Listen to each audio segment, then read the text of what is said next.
नमस्कार प्यारे बच्चों, स्वागत है आपका एक बार फिर से आपके अपने हिंदी के सर की कक्षा में। बच्चों, आज हम करने जा रहे हैं आपकी आज की कार्यपत्रिका क्रमांक 10। पाठ का नाम है नादान दोस्त। इसके पिछले भाग हम पहले पढ़ चुके हैं, अब पढ़ते हैं आगे। बच्चों, पिछले कार्यपत्रिकाओं में हमने देखा कि श्यामा और केशव के घर पर चिड़िया ने कॉर्निस के ऊपर अंडे दिए हैं, जिसको लेकर दोनों के मन में तरह तरह के सवाल उठते हैं और उन दोनों ने मिलकर अंडों को धूप से बचाने के बारे में सोचा। अब आगे। गर्मी के दिन थे, बाबूजी दफ्तर गए हुए थे। अम्मा दोनों बच्चों को कमरे में सुलाकर खुद सो गई थी, लेकिन बच्चों की आंखों में आज नींद कहाँ। अम्मा जी को बहलाने के लिए दोनों दम रोके आंखें बंद किए मौके का इंतजार कर रहे थे। जो ही मालूम हुआ कि अम्मा जी अच्छी तरह से सो गई, दोनों चुपके से उठे और बहुत धीरे से दरवाजे की सिटकनी खोलकर बाहर निकल आए। अंडों की हिफाजत की तैयारियां होने लगी। केशव कमरे से स्टूल उठा लाया, लेकिन जब उससे काम नहीं चला तो नहाने की चौकी लाकर स्टूल के नीचे रखी और डरते डरते स्टूल पर चढ़ा। श्यामा दोनों हाथों से स्टूल पकड़े हुए थी। स्टूल चारों टांगे बराबर नहीं होने के कारण जिस तरफ ज़्यादा दबाव पाता था जरा सा हिल जाता था।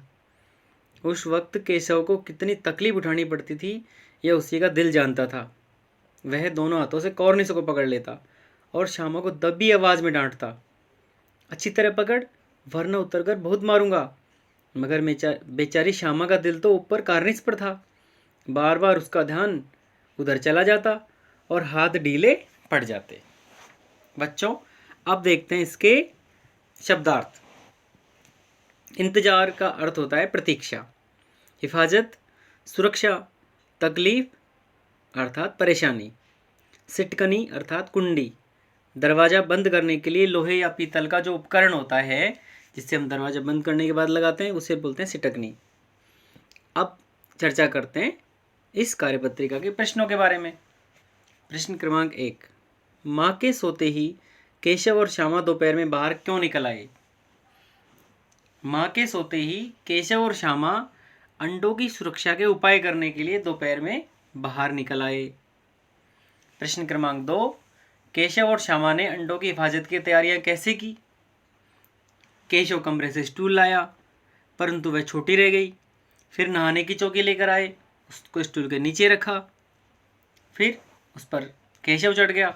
स्टूल बार बार हिल रहा था और श्यामा ने स्टूल को पकड़ा। इस प्रकार उन्होंने अंडों की हिफाजत की तैयारियां की। प्रश्न क्रमांक 3, क्या आपने भी घर वालों से छुपकर कुछ काम किया है।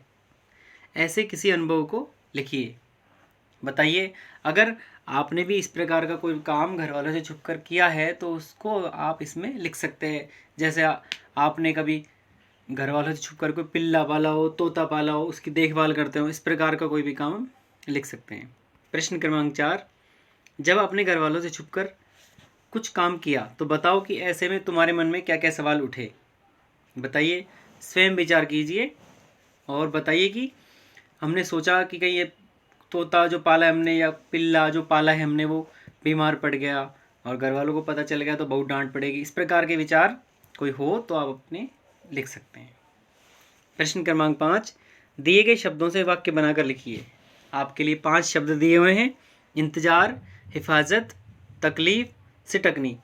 इनका वाक्यों में प्रयोग करना है, अर्थात 5 वाक्य बनाने अलग अलग जिनमें इन शब्दों का प्रयोग हो। जैसे इंतजार का होगा, ट्रेन के इंतजार में लोग स्टेशन पर खड़े हैं। हिफाजत, हमें अपनी हिफाजत खुद करनी चाहिए। तकलीफ, चोट लगने पर तकलीफ होती है। सिटकनी, सुरक्षा के लिए दरवाजे पर सिटकनी लगाते हैं। बच्चों, आपके लिए एक संदेश है, 2 गज अथवा 6 फीट की शारीरिक दूरी का पालन करें। बच्चों, अगर ये जो हमने चर्चा की प्रश्नों के बारे में, अगर इसमें भी आपको समस्या है तो निम्न उत्तरों की सहायता आप ले सकते हैं। ये आपको काफ़ी आसान हो जाएगा। और अगर आपको अगली कार्यपत्रिका के प्रश्नोत्तर के बारे में जल्दी चर्चा चाहिए तो आप मेरे इस चैनल को सब्सक्राइब कर सकते हैं। और मिलते हैं अगली कार्यपत्रिका में। तब तक के लिए नमस्कार, धन्यवाद।